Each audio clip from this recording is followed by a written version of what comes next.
قل يا عبادي الذين أسرفوا على أنفسهم لا تقنطوا من رحمة الله. Dari kelompok takfiriyin atau kelompok orang-orang yang terkena virus kelompok khawarij, kelompok teroris, mereka mengatakan yang wajib untuk kita dengar dan taati itu adalah pemimpin kaum muslimin yang berhukum dengan hukum Islam. Yang tidak berhukum dengan hukum Islam, mungkin mereka mencontohkan seperti negara kita katanya, itu tidak ada kewajiban mendengar dan taat. Maka tidak ada lagi jawaban bagi kita kecuali sabda Rasulullah SAW. Artinya dalam beragama kita tidak boleh pakai akal-akalan. Ad-dinu laysa birra'i. Agama bukan dengan akal-akalan, namun agama bidalil, dengan dalil Al-Quran dan Sunnah Rasulullah SAW. Di antaranya Rasul mengatakan, dalam hadis riwayat Bukhari dan Muslim. Nanti sekali lagi silakan lihat dalam kitab Sahih Bukhari, Kitabul Ahkam, dan juga Sahih Muslim, Kitabul Al-Imarah. Rasul SAW bersabda, sayakunu ba'di umara yastannuna bighairi sunnati wa yahduna bighairi hadi. Akan muncul setelahku nanti pemimpin-pemimpin yang tidak berpegang dengan sunnahku, tidak mengikuti petunjukku. Dan kita yakini petunjuk Rasul SAW adalah petunjuk Allah. Hukumnya Rasul adalah hukumnya Allah Subhanahu wa taala. Di sini Rasul menggambarkan akan adanya pemimpin-pemimpin yang tidak berhukum dengan hukum Allah dan Rasulnya. Lebih dahsyat dari itu, Rasul mengatakan wa sayaqumu fihim rijalun qulubum qulubus syayatin fi jusmanil ins. Dan akan muncul di tengah-tengah mereka pemimpin-pemimpin yang berhati setan dalam jasad manusia. Ini ada gambaran yang sangat amat mengerikan. Pemimpin-pemimpin yang berhati setan dalam jasad manusia, pemimpin yang dolim, yang kejam, yang jahat.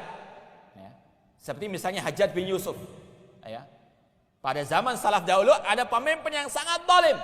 Bahkan setiap hari katanya membunuh dari Bani Umayyah 80 orang. Setiap hari membunuh 80 orang dari Bani Umayyah. Sangat kejam.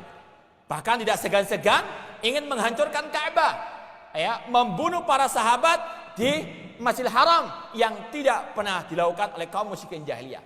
Kejam sekali Hajjaj bin Yusuf. Namun tidak ada para ulama yang memberontak ataupun yang mencaci mereka di hadapan umum. Bersabar terhadap pemimpin tersebut. Di sini sekali lagi kata Rasulullah SAW akan ada pemimpin-pemimpin yang tidak berhukum dengan hukum Allah, pemimpin yang kejam, yang dolim, yang KKN. Kemudian sahabat Rasulullah SAW yang bernama Hudzaifah bin Yaman radhiyallahu ta'ala anhu mengatakan, fa kaifa asna in adraktu dzalika ya Rasulullah. Ya Rasulullah, apa sikapku kalau aku mendapati pemimpin yang dolim tersebut? Ini sikap para sahabat.